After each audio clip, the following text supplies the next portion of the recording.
Hello সবাইকে, আমার আরেকটি নতুন ব্লগে অনেক অনেক ওয়েলকাম।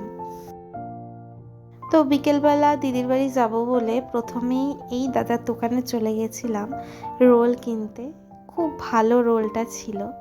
তারপরে একটু এগিয়ে একটা আমাদের বাড়ির এখানে একটা রুমসের আইসক্রিম হয়েছে, তো ওখান দিয়ে আইসক্রিম নিয়ে একদম শটাং দিদির বাড়ি চলে গেছি। গিয়ে দেখি অনিবাবু পড়তে বসেছে, তাই আর ডিস্টার্ব করিনি। বাট ও বুঝে গেছে আমি এসেছি। তো দেখো ম্যাম চলে যেতেই ছুটে ছুটে চলে এসছে একেবারে। আর নাচ দেখো তার, একদম ফাটাফাটি নাচ দিয়েছে। তো এসেই দেখে নিচ্ছে কি কি আনলাম। আর এটা হচ্ছে প্যারিসের চকলেট, এটা আমার একটা স্টুডেন্ট দিয়েছিল, তো ওটাই আমি অনেক জন্য নিয়ে এসেছি। আমি ছোটবেলায় একটা চিপস খুব ভালোবাসতাম খেতে। এটা অনেকদিন বাদে আমি পেয়েছি।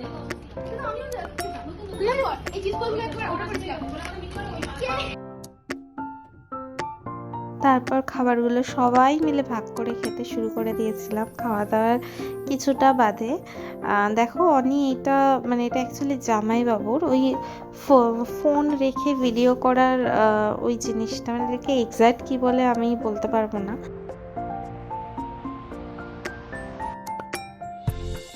এই জিনিসটা না মানে খুবই সুন্দর, মানে এটা আমি আগেও দেখেছি অনেক ব্লগারের কাছে আছে।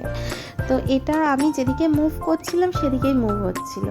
তো তারপরে একটু চিড়ে ভাজা বাদাম খেয়ে দিদিকে একটু চিটোজের প্যাকেটটা খুলতে বললাম। দেখো এটা আমি ছোটোবেলায় খুব ভালোবাসতাম খেতে, আর মা কিনে দিত না, তো অনির মুখে একটা দিয়ে দিয়েছিলাম। তারপর পুরীতে যেহেতু দিদি গেছিলো, তো পুরীর মানে গজা একটু মা দিচ্ছিল আমাকে। আমার খুব ভাল লাগে গোটা গোটা গজাগুলো, না একদম ভাল লাগে না খেতে। এই ভাঙাচোরা গজাগুলোই খেতে যেমন সুবিধা আর তেমন টেস্টিও আমার লাগে।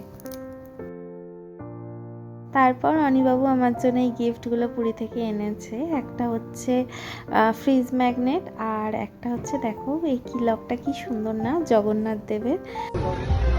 কনভার্টেবল কি মিনি কুপার কনভার্টেবল, এটা যা দাম কত না। বাবা তো বেশি 100 কোটি টাকা চলেও আমি রাজি আছি হবে না দাম জানো। তো অনির মিনি কুপারের গল্প শুনতে শুনতে আমরা ফুচকার দোকানে চলে এসেছি। আর এতদিনে সবাই বুঝে গেছে আমি রোজ ফুচকা খাই। তো এই কাকুটাও খুব ভালো ফুচকা বানিয়েছিল, আর লাস্টে মটর দিয়ে দিয়েছিল। তো তারপর অনিকে বাই করে আজকের জন্য টাটা।